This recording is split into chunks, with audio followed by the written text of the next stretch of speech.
नमस्कार, मी अमोल बडे. आपण पाहतात दैनिक सूर्योदय डिजिटल मीडिया. आज आपण आहोत पुरुषोत्तमपुरी तीर्थक्षेत्र देवस्थान, माजलगाव तालुक्यातील एक देवस्थान आहे. हे इथं अधिक महिन्यामध्ये भरपूर प्रमाणात भारतभरातून भाविकांची गर्दी होत असते.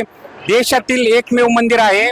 या मंदिराचा काय इतिहास आहे आणि या मंदिरात याच महिन्यात का गर्दी होते, कुठून कुठून भाविक भक्त येतात, याविषयी आपण या भाविक भक्तांसोबत यांच्यासोबत बोलणार आहोत. कुठून कुठून भाविक भक्त येतात, या मंदिराचा इतिहास काय आहे आणि किती दिवस इथं ही यात्रा चालू असते, याविषयी सविस्तरपणे माहिती सांगा. या ठिकाणी आपण जर पाहिलं की प्राचीन कालखंडामध्ये जर आपण जर गेलं तर हजारो वर्षापूर्वी या ठिकाणची ऋषी मुनींचं वास्तव्य होतं. या ऋषी मुनींचं वास्तव्य असल्यावर त्या ठिकाणी ऋषी मुनी हे दररोजच्या दररोज होम हवन जप तप व्रत या ठिकाणी करत होते आणि त्यांना शार्दूल नावाचा एक राक्षस त्रास देत होता.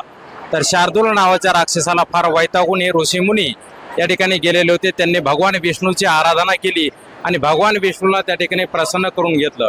भगवान विष्णूंकडे त्यांनी मागणी केली की शार्दूल नावाच्या राक्षसापासून आम्हाला या ठिकाणी काहीतरी संरक्षण द्यावं, नसता शार्दूल नावाचा राक्षस या ठिकाणी आमचे जे ऋषी मुनी आहेत तर त्यांची या ठिकाणी काहीच कोणालाही शिल्लक ठेवणार नाही.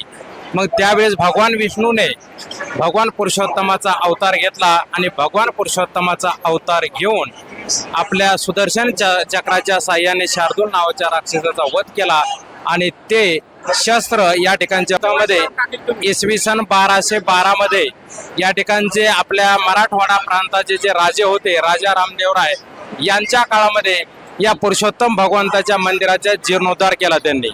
तर जीर्णोद्धार केल्याच्या नंतर पुरुषोत्तम भगवानाचं एक मंदिर तर त्यांनी बांधलं, परंतु त्याच्याच बाजूला एकाच कुटुंबातील 3 सदस्य असलेलं एकत्रित असलेलं हे एक मंदिर त्या ठिकाणी बांधलं आणि अशा दोन्ही मंदिराचा जीर्णोद्धार हा इसवी सनाच्या 1212 मध्ये राजा रामदेवराय यांनी केला.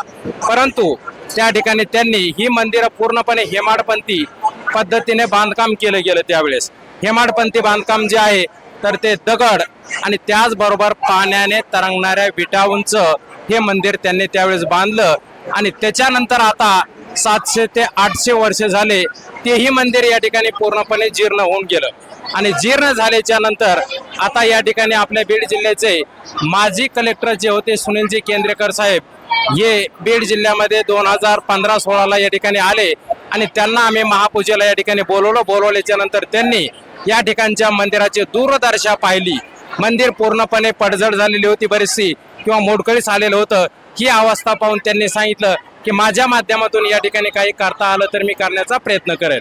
मग बीड जिल्ह्याचे कलेक्टर असताना त्यांनी सुनीलजी केंद्रेकर साहेब यांनी सतत या ठिकाणी शासन दरबारी पाठपुरावा केला आणि याच पाठपुराव्याला शेवटी यश आलं आणि उद्धवजी ठाकरे साहेब मुख्यमंत्री व त्याचबरोबर अजितदादा पवार हे अर्थमंत्री असताना सुनीलजी केंद्रेकर साहेब यांनी या मंदिराची फाईल त्या ठिकाणी शासन दरबारी ठेवून या मंदिरासाठी 54,55,00,000 एवढा निधी या ठिकाणी मंजूर करून आणला. त्याच्या माध्यमातून आता ही 2 टेंडर, एकंदरीत 6 टेंडर निघणार आहेत. तर या 2 टेंडर या ठिकाणी निघालेले आहेत प्रत्यक्ष 3 वर्षापूर्वी. त्याचं कामही सध्या या ठिकाणी सुरू आहे. पहिलं टेंडर निघालतं मंदिराच्या बांधकामाचं, तर मंदिराचं बांधकाम हे अतिशय प्रगतीपथावर आहे. त्याच्यानंतर दुसरं टेंडर त्यांनी काढलं मंदिराच्या बाजूच्या वावऱ्यांचं, तेही काम अतिशय प्रगतीपथावर आहे. आणि आता तिसरं टेंडर पावसाळा संपल्याच्या नंतर दिवाळीच्या नंतर या ठिकाणी गंगेकडे जाणारा जो रस्ता आहे त्या रस्त्याचं व घाटाचं या ठिकाणी निघणार आहे. आणि त्याच्यानंतर उर्वरित जे टेंडर आहेत, पण दर्शन बारीचं असेल किंवा त्याचबरोबर भक्त निवासाचं असेल किंवा पार्किंगच्या व्यवस्थेचं असेल, तर हे टेंडर त्याच्यानंतर या ठिकाणी क्रमाक्रमाने निघणार आणि त्याच्या माध्यमातून प्रचंड मोठ्या प्रमाणात हा विकास या ठिकाणी होणार आहे असं या ठिकाणी दिसून येतं. त्याचबरोबर आता हे टेंडर 5 वर्षापूर्वी निघालेले होते, म्हणजे हे टेंडर आता पूर्णपणे रिवाईज झाले आणि याचं बजेट आता हे 110 कोटीपर्यंत पोहोचलेलं आहे. मग याची जी प्रचिती या ठिकाणच्या लोकांना आली, आजूबाजूच्या लोकांना आली आणि त्याच्या माध्यमातून या ठिकाणी 2005 मध्ये 6 मध्ये जो अधिक मास झालेला होता त्यावेळेस पासून या मंदिराची प्रसिद्धी होत आता इथपर्यंत प्रसिद्धी झालेली आहे की संपूर्ण भारतातील एकमेव देवस्थान म्हणून या मंदिराची ओळख होते. आज या मंदिरामध्ये आपण पाहतो की महाराष्ट्राचे तर हजारो भाविक या ठिकाणी दररोज येतात महाराष्ट्राचे, परंतु महाराष्ट्राच्या बाजूचे या ठिकाणी जे आंध्र प्रदेश असेल, कर्नाटक असेल गोवा असेल किंवा आपल्या बाजूचं गुजरात असेल, मध्य प्रदेश असेल किंवा आता गेल्या आठवड्यामध्येच या ठिकाणी दिल्लीचे एक जज सुद्धा या ठिकाणी दर्शनाला आले होते न्यायमूर्ती म्हणून, न्यायमूर्ती जे आहेत दिल्ली हायकोर्टामधले. तर अशा प्रकारचे दूरवरून भाविक या अधिक मासाच्या दैवतासाठी या ठिकाणी दर्शनासाठी येतात आणि मोठ्या मनोभावे या ठिकाणी पूजा अर्चा करून या ठिकाणाहून बाहेर आपल्या मार्गस्थ होतात. आणि या ठिकाणचं देवस्थान आहे, फक्त हे देवस्थान 13व्या महिन्याचं देवस्थान म्हणून ओळखलं जातो. मराठीमध्ये आपण पाहतो की 12च महिने येतात आणि इंग्रजी महिन्यामध्ये सुद्धा 12च महिने येतात. मग 13व्या महिन्याची निर्मिती कशा प्रकारे होते हे आपल्याला माहीत असणं अतिशय गरजेचं आहे.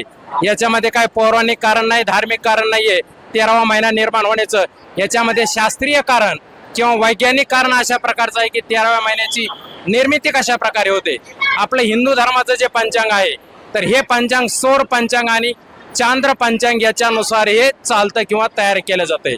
सौर पंचांग म्हणजे काय तर एका वर्षामध्ये सूर्य उगवल्यापासून सूर्याच्या अस्तापर्यंतचा वेळ मोजला जातो. आणि चांद्र पंचांग म्हणजे काय, चांद्र पंचांग म्हणजे एका वर्षामध्ये रात्री ज्यावेळेस चंद्र उगवतो तर चंद्राच्या अस्तापर्यंतचा वेळ मोजला जातो.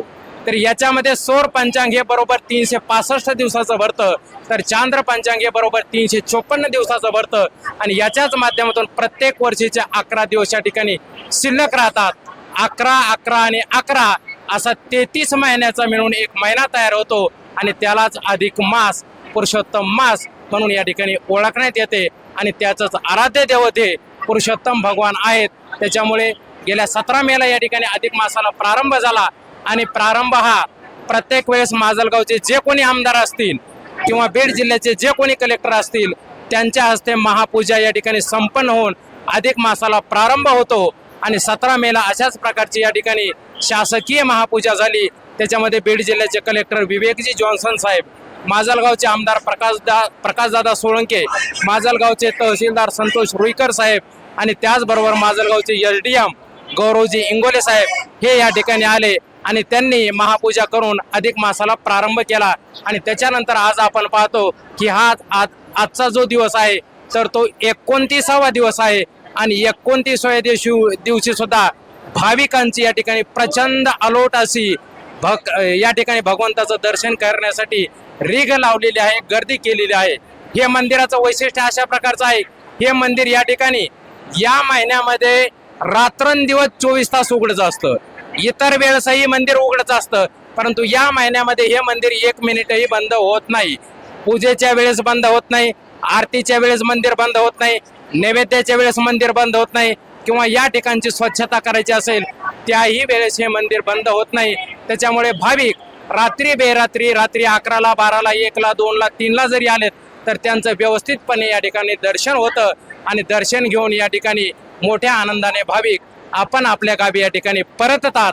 अशा प्रकारचं आराध्य जे देवत आहे पुरुषोत्तम भगवान, तर हे फक्त याच महिन्याचं आराध्य देवत मानलं जातं, ओळखलं जातं. त्याच्यामुळे प्रचंड मोठ्या प्रमाणात भाविक या ठिकाणी देवदर्शन करण्यासाठी म्हणजेच पुरुषोत्तम भगवानाचं दर्शन घेण्यासाठी मुद्दाम होऊन संपूर्ण महाराष्ट्र किंवा महाराष्ट्राच्या बाहेरून सुद्धा या ठिकाणी येतात. आणि हे प्रत्यक्ष आपल्याला पाहावयाच्या ठिकाणी मिळतं. धन्यवाद. हे होते ग्रामस्थ भाविक भक्त. यांनी अतिशय छान पद्धतीने पूर्ण इतिहास मंदिर कसं निर्माण झालं, किती लोक येतात, किती राज्यातून येतात, अशा सर्व प्रकारे यांनी माहिती या ठिकाणी आपल्याला दैनिक सूर्योदय या चॅनलला सांगितलेलं आहे. अतिशय व्यवस्थित, न कधी ऐकलेली किंवा न कधी मिळवलेली माहिती आपल्याला या ठिकाणी आज माहिती झालेली आहे. तरी काही तरुण माझ्यासोबत आहेत. दादा, इथं गावातील किती तरुण 1 महिना इथं या मंदिराच्या नियोजन समितीत असतात? या आता जर सांगायचं झालं तर या अधिक मासामध्ये गावातील जवळपास 100 मुलं सगळं काम सोडून भाविकांच्या सेवेसाठी असे असतात. दर्शनबारी असतील, पार्किंग असेल किंवा गंगा असेल, या तिन्ही जिथं संवेदनशील विषय येतो तिथं गावातील तरुण अगदी प्रशासनापेक्षा पुढे होऊन काम करतात आणि भाविकांना सहकार्य करतात. मंदिराचे वैशिष्ट्य काय काय? हे मंदिर 12व्या शतकामध्ये राजा रामराव धरा यांनी बांधलेलं आहे. या मंदिराचं वैशिष्ट्य असं आहे की या मंदिराच्या विटा पाण्यावर तरंगतात. तुम्ही आजही या मंदिराच्या जर विटा ट्रायलला घेतल्या तर तुम्हाला त्या कोणतीही वीट घ्या, बुडते शेंडा, ती आजही या मंदिराची पाण्यावर तरंगते. हे या मंदिराचं प्रमुख असं वैशिष्ट्य आहे. मंदिराच्या विटा आजही पाण्यावर तरंगतात. तुम्हाला असंही पाहावयास मिळतील, पाठीमागे मंदिराचं काम चालू आहे, तिथं अजून विटा पडलेल्या आहेत. त्या मंदिराच्या विटा कोणत्या जरी काढल्या तरी तुम्हाला त्या पाण्यावर तरंगताना दिसतील. मंदिराच्या विटा पाऱ्यावर तरंगतात असा यांचा या ठिकाणी सांगण्यात येत आहे. आणि आपण पाहतात दैनिक सूर्योदय डिजिटल मीडिया.